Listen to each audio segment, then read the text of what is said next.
uma mulher bater num homem, tem que ser crime um homem bater numa mulher. Quando você diz que nós não podemos permitir que os homens se reúnam para discutir supremacia ou superioridade, eu até concordo que nós não podemos apoiar esses grupos, mas eles existem, assim como as mulheres se unem e discutem e debatem, sim, políticas públicas que prejudicam os homens. Um exemplo é uma foto muito famosa da Manuela Dávila, segurando um livro que diz "O homem precisa acabar". Outro exemplo bem grave sobre isso foi uma campanha de camisetas que surgiu nos Estados Unidos. Tinha como lema: "Meninos são estúpidos, joguem pedras neles", ou "Fábrica da estupidez, o lugar onde os meninos são produzidos". Então existem muito material anti-homem, de ódio contra o homem sendo produzido. Existem grupos feministas que defendem sim a supremacia da mulher, que defendem a superioridade da mulher. E por fim, a sua última pergunta, se eu concordo que deve existir igualdade jurídica e civil em relação aos homens e às mulheres.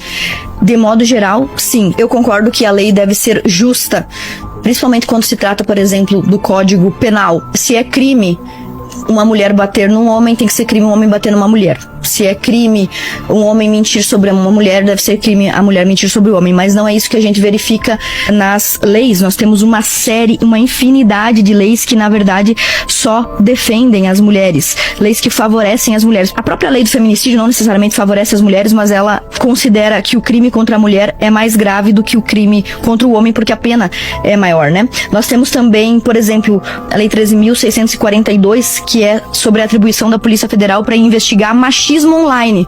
Então, machismo online não pode. Ódio contra a mulher não pode. Eu concordo, não deve ter mesmo. Porém, ódio contra os homens pode. A publicação da Manuela Dávila com aquele livro "O Homem Precisa Acabar" não aconteceu nada com ela. Vou dar um outro exemplo. A atriz famosa Tayla Ayala, quando ela engravidou pela primeira vez do filho dela, do menino, a atriz Tayla Ayala deu uma entrevista, respondeu uma pergunta numa caixinha, dizendo que eu queria que fosse uma menina, porque criar homem é difícil, porque as mulheres são maravilhosas, as mulheres são incríveis, mas os homens... E ela continua na sua explicação dizendo que é muito difícil criar um ser humano do sexo masculino, porque ele pode acabar virando machista, um bobo, um criminoso, alguma coisa assim. Se eu estiver me equivocando numa palavrinha ou outra, mas eu quero que vocês lembrem desse caso que é muito sério. Nós temos também o caso da Gabi Catuzzo, já que você pediu exemplos.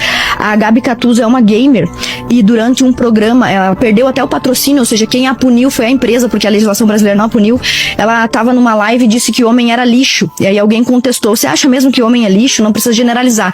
E ela respondeu: "Precisa generalizar sim. Quando a gente fala esse tipo de coisa, vem os caras dizendo que não precisa generalizar, não é todo mundo. E na primeira oportunidade fica sendo escroto. Homem que não é merda é exceção. A maioria dos homens são merda". A Gabi Catuzzo disse isso. Então eu citei casos internacionais, casos brasileiros. Então nós temos uma lei, que é a lei da 13.642, que proíbe o machismo online. Tem alguma lei que proíbe a misandria online? Eu acho que não, né? Não tem essa lei. Nós temos também o caso da lei contra stalking, a lei 14.132 de 2021, uma lei que proíbe stalkear, né? Você ficar perseguindo alguém. Só que a lei tem um agravamento de pena se a vítima for mulher. Se você perseguir uma mulher, por exemplo, que tá apaixonada, ficar seguindo ela, mandando mensagem, mandando flores, a pena é pior do que se a mulher perseguir um cara.